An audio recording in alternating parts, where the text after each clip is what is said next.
So we're going to check in on the water taxi slash crew boat. You can see the bow has been cleaned up for the bow lights, but hasn't been cut into and fixed yet. You can also see two stripes on each side of the boat there for the rub rails slash hull stiffener, and they have yet to, the material is yet to come for that. So let's take a look inside.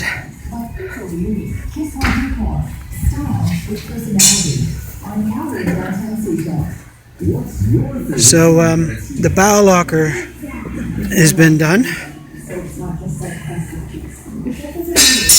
and so that's a new addition. And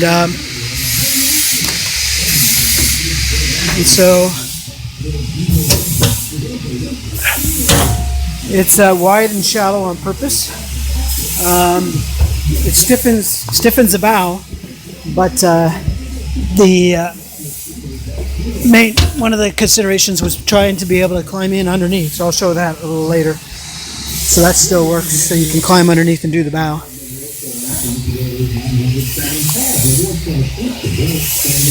The engine compartment is completely sealable now.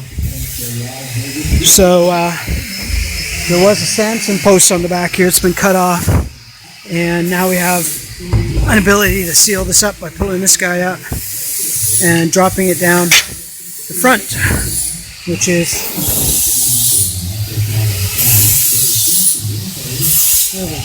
so that's the blowers have been moved there.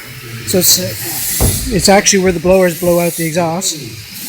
They were removed from this side and this side and put in centrally, and they're also larger. They used to be 3-inch, these are 4-inch, so we got a pair of 4-inch, and they'll be actuated by a 2-pole switch, so you can turn the fan either way. You can either, when you first start the boat, you're blowing air out, and for your minimum 4 minutes, and then once you get going speed, you can actually turn around and blow air into the engine compartment, because now the hatches are sealed. Now the inside of the engine compartment is not cleaned up yet, but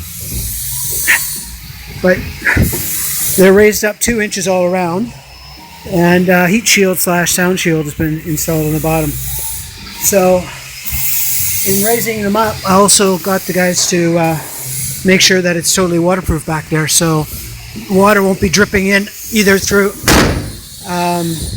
condensation or for rain. The water will now go out holes in each corner and not go into the engine compartment in this section here. So pretty excited about that. Now there is an air intake as well, and it's a small one, and it's got the same little deal there. Bring that up, drop it down that side.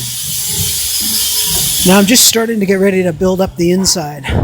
I've cleaned up the aluminum for either gluing rubber or for painting white. There's going to be black checker rubber over all of the flooring and possibly up the sides of these little walls here in this walkway. The wall panels will all be painted white and be easily removed, and they'll be trimmed out with flat bar aluminum. So it'll have a nice clean look. The floor here itself, I've got the wood for it, and I'm about ready to put some wood into it.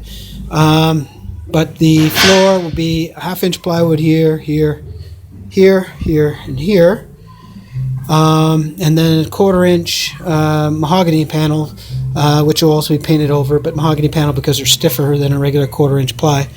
And then they'll be put up on the side for the side panels. New new floor both on this side and this side with hatches, metal hatches. This used to be a 1/2-inch plywood, but the seats are bolted to that. So we upgraded it to aluminum, improved the structure under this one, which needed it for holding the seat properly. The old plywood didn't have any structure underneath to bolt the seat in, so it was just into the plywood, which is precarious because you're up high on a pedestal seat there, but that's not a problem anymore. The dash is not complete yet, but you can see where it's going. And the instrumentation electronics, you can see it's gutted, but it's definitely going to be upgraded along the way. So down in the bow, you can see you can still climb in there because of that shallow bow locker. So we're going to have a set of spotlights up there in the bow and those 2 docking lights in there, so it can be easily maintained because somebody can crawl in there. And then this will just be hatch will be screwed on with some silicone to seal it up. And so yeah, so that's the update. Next time there's an update, there'll be plywood in here, and the bottom of the boat's getting painted. The bottom of the boat has only been sanded and painted, but it's going to get a proper finishing, which is 10 mil of epoxy clear sealing, and then bottom a blade of paint on top of that. Much better than what's there right now. Yeah, and all these guys are new. Before, the panels were just in here in the back against the hull and the foam, but now by bringing the panels out here on these new members here, these new ribs, the cabling can all be hidden away safely and out of sight and easily accessible for repairs. And that's the update. The reason we're not as far along as I thought we would be at this point is primarily because of lack of material. It's even the hull stiffeners are still waiting for those. It should be any day now.